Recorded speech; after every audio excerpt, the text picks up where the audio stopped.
Good morning. This is Eagle 7 News. We all end up with a collection of unwanted and unnecessary items. What do you do with them, especially if you don't want to throw them out? Last Thursday, Force offered a solution by saying one student's trash is another student's treasure. For the first time, students had the opportunity to buy and sell used items in an open market. Items bought and sold included Ecuadorian scarves, t-shirts, and musical instruments. With live music, hot chocolate, and the chance to win prizes, the open market had a great turnout. Force hopes this will become a new tradition on campus.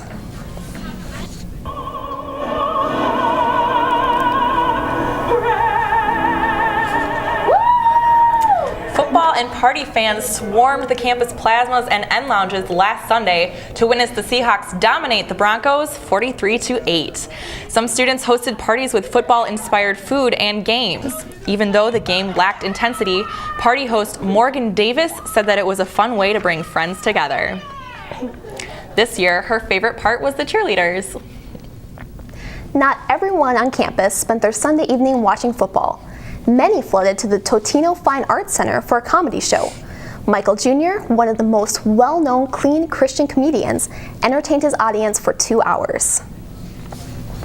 Even though it was scheduled on the Super Bowl, Michael Jr.'s comedy show was still sold out. It's doing all the 5 kids, and I travel a lot, so I can see them all. Yeah, it's a lot of work. I'm just playing, man. Calm down, man. I don't see him.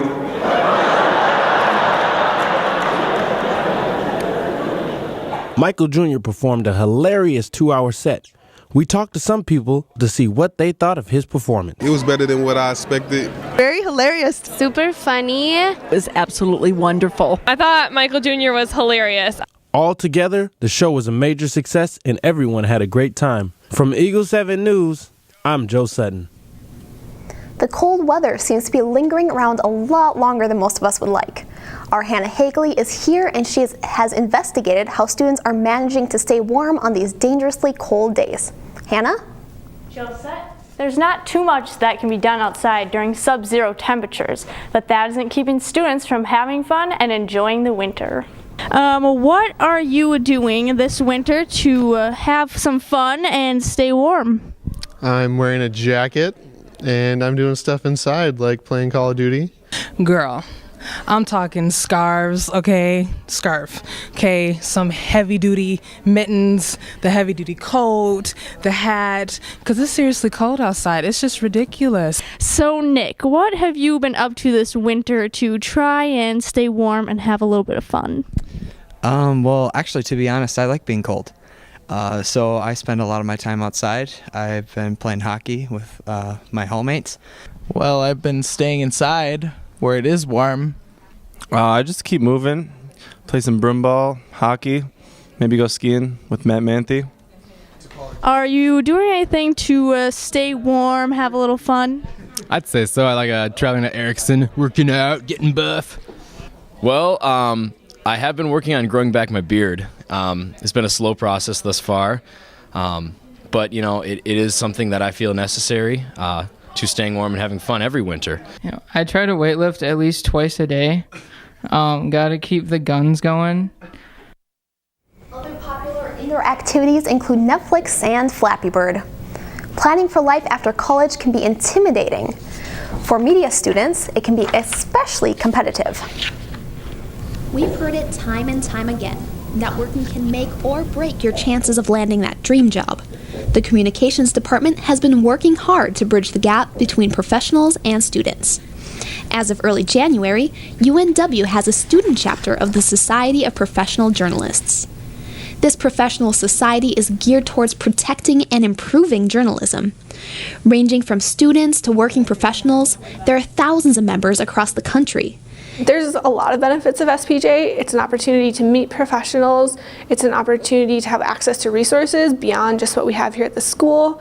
And it's an opportunity also to bond with fellow students. UNW's chapter is currently made up of 11 students. Although the society is young, they have had the opportunity to hear from a Channel 5 news producer, as well as an invitation to tour the Minnesota Public Radio station. Since journalism is more than just newspapers, any communications major is encouraged to join SPJ. We have everything from journalism, professional writing majors, to radio majors, TV majors, audio production majors. I decided to join the Society of Professional Journalists basically to get an opportunity to meet people in the industry, connections for opportunities to eventually actually do that for a career.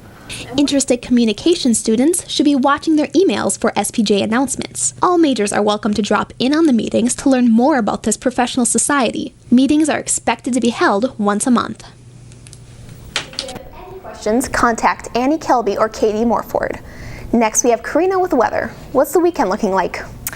Well, Josette, it looks like it's going to be another cold week for Northwestern here on campus. As we move into this weekend, Friday, it looks like it's going to be a high of 16 degrees, and then Saturday, we're going to be expecting a little bit of snowfall. So if you're driving, stay off those roads or be really careful. It might be icy.